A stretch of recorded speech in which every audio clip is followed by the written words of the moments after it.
The red and blue lights sliced through the midnight quiet, bouncing off the walls of my garage like a low-budget crime drama.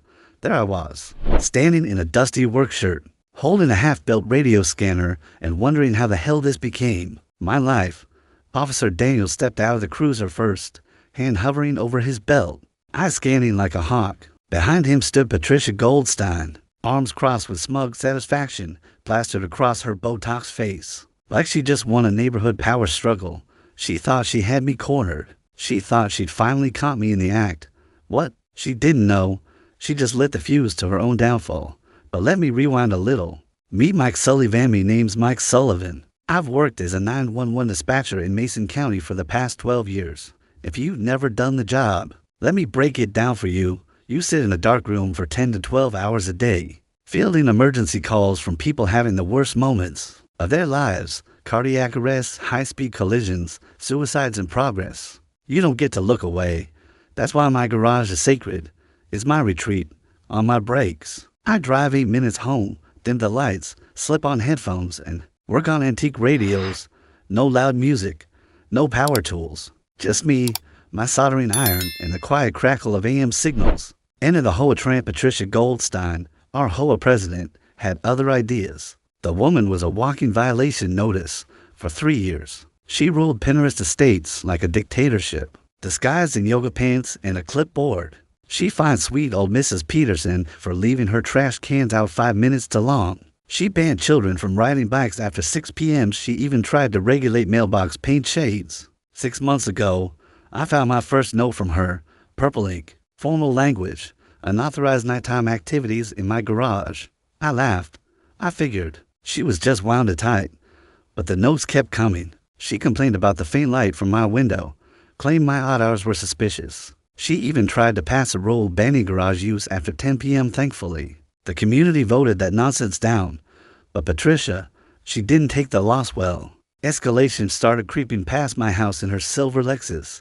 I'd catch her, loitering near my fence with binoculars. She installed a security camera facing my driveway. She was obsessed. The night it all came to a head, I was halfway through a hellish shift, 3 car wrecks, a house fire, and a domestic gone violent. I needed my break more than oxygen. I raced home, slipped into my garage, and started tinkering with a beautiful old Zenith radio. 10 minutes in, I noticed movement outside. Patricia, filming me again. I ignored her. My break was 30 minutes, and I was using every second. That's when the sirens started. The police show up, lights flooded my garage as I hit the opener. Daniels and Ramirez stood there, hands twitching near their belts until they saw me. Mike? Daniels blinked. What the hell, man? We got a call about criminal activity. I gestured to my workbench. Just an old radio and a soldering iron. Fellas, Patricia swooped in like a hawk. Officers, he's violating whole rules. Suspicious activity. I demand you search his garage. Ramirez raised an eyebrow. You called 911 for an HOA violation? No. Patricia snapped. I reported criminal behavior. He's in there with the lights off doing something shady. Daniels gave her that polite but done cop voice. Ma'am, this is Mike Sullivan. He's one of our dispatchers. You know, the guy who takes the actual emergency calls. The look on Patricia's face, priceless. The fallout begins. Ma'am, Ramirez asked, flipping open his notebook. Did you observe any illegal activity? No, she mumbled. But the lights were dim. Daniels cut in. Misuse of 911 is a crime. Your false report could have delayed a real emergency. I stepped forward. I want to press charges. She's been harassing me for months. I've got her notes, photos of her spying, and now this. Enough is enough. More neighbors came out. Turns out I wasn't the only one. People volunteered statements.